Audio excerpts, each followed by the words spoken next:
আপনি সে আওয়ামী স্টাইলের কথা এখন শুরু করেছেন কেন? খুব সাবধান হয়ে কথা বলবেন। কোন জায়গায় হাত দিয়েছেন? ধর্ম ব্যবসায়ী আমরা। ভোট যখন আসে তখন টুপি কিনে মসজিদে যান, এটাই হলো ধর্ম ব্যবসা। একটু আগায় তো আরেকটা ঝামেলা।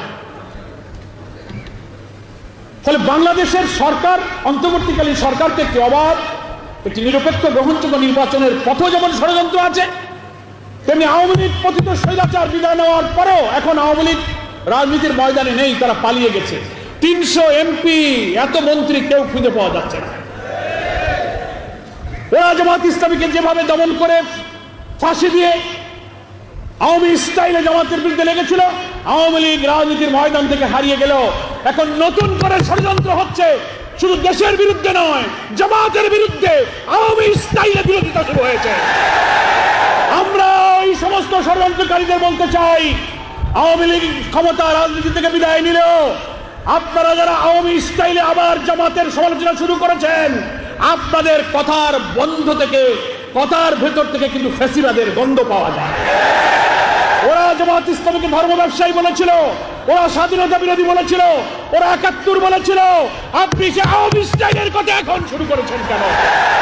জামাত ইসলামের বিরুদ্ধে যারা ষড়যন্ত্র করেছে, ইতিহাসে তারা পতিত স্বৈরাচার হয়ে বিদায় গ্রহণ করেছে। খুব সাবধান হয়ে কথা বলবেন। কোন জায়গায় হাত দিয়েছেন? যে মহান আন্দোলনের প্রতি আল্লাহর করুণা এবং ক্ষমা,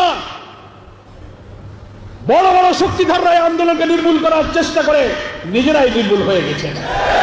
আপনারা সেই অপরিণামদর্শী পথে পা বাড়াবেন না, আপনাদেরকে কিন্তু সেই পথেই হয়তো পরিণাম ভোগ করতে হবে।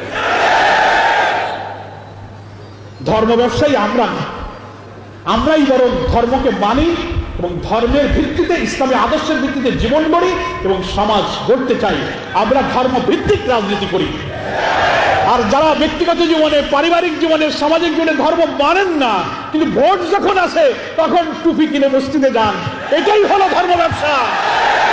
সারা বছর নামাজ নাই, রোজা নাই, দান নাই, খয়রাত নাই, ভোটের সময় আসে নতুন পাঞ্জাবি, নতুন টুপি, ঘন ঘন মসজিদ, পকেটে আতর, যায় নামাজ, মাশাআল্লাহ, সুবহানাল্লাহ, ইন্নালিল্লাহ, আলহামদুলিল্লাহ, মুসাফা, কুলাকুলি। এইটার নাম হলো ধর্ম ব্যবসা। আমরা ভোটের সময় ধর্ম মানি না, সারা বছর 12 মাস আল্লাহর গোলামি করি, 12 মাস আল্লাহর ইবাদত করি।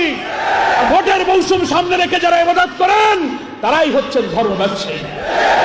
স্বাধীনতার 53 বছর পর স্বাধীনতার পক্ষ বিপক্ষ ধোয়া তুলে জামাত ইসলামীকে যদি সাইজ করতে চান, তো যারা সাইজ করতেছেন তারাই সাইজ হয়ে গেছে। স্বাধীনতার